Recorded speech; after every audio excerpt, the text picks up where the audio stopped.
Hello and welcome to Daily Tech Tutor. In this video, I'm going to tell you how to apply cinematic styles and lightning effects in Kling AI.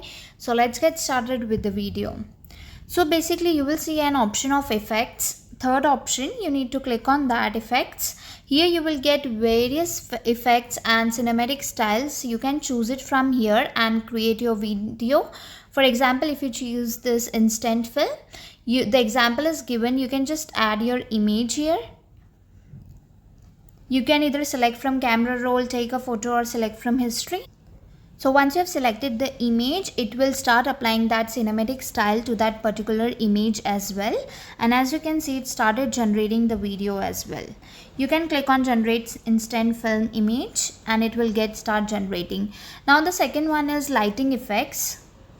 So as you can see, the cinematic style has been generated here. You can click on confirm. The next one is the lighting effect, or if you want to add any sound effect. How you can do that is you will get an option of AI sounds. You need to click on it and here you can give your particular prompt, whatever you want, and here you will see a various option, sound option. You can choose one. You can choose your effect from here and then again you can generate. So this is how you can apply cinematic styles and the lighting sound effects in Kling AI. If the tutorial was helpful, please like and subscribe.